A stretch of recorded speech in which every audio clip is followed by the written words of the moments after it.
culture.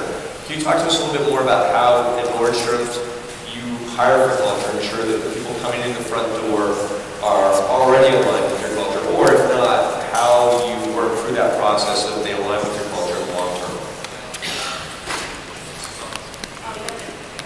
You got to turn on. All right.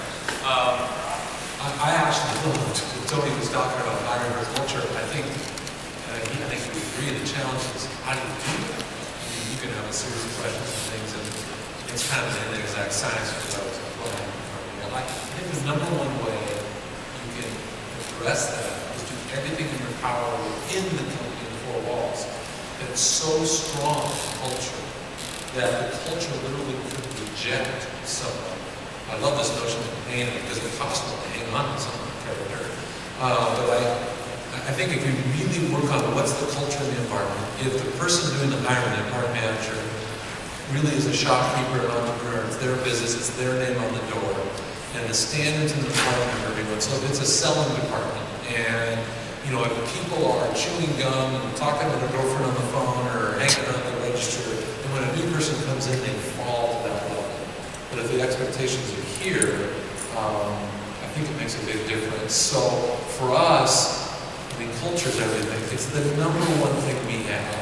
It's not on our balance sheet. It's our number one asset. And we every day are the Drippy faucet on a million things that we hope are maintaining and enhancing the culture. And our challenge is not to send mixed signals on the culture.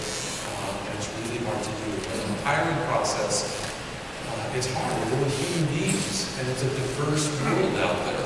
I think it's human nature to surround yourself with people like yourself. I'm this age, or I like sports, or I like drinking beer, or I like doing this, and all of a sudden your crew looks and feels like you. It doesn't work that way.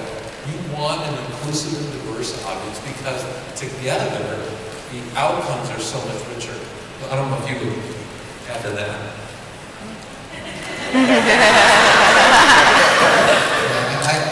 I guess for us, we hire by core values, and so we don't have a diversity program, but diversity becomes a natural byproduct by hiring for core values.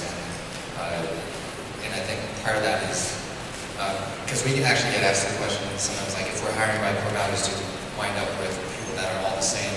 And I think it really depends on what your values are. And for us, we have values like embrace and drive change, and team with common spirit, and being adventurous, creative, and open-minded. And so those I think it wasn't intentionally that way going in,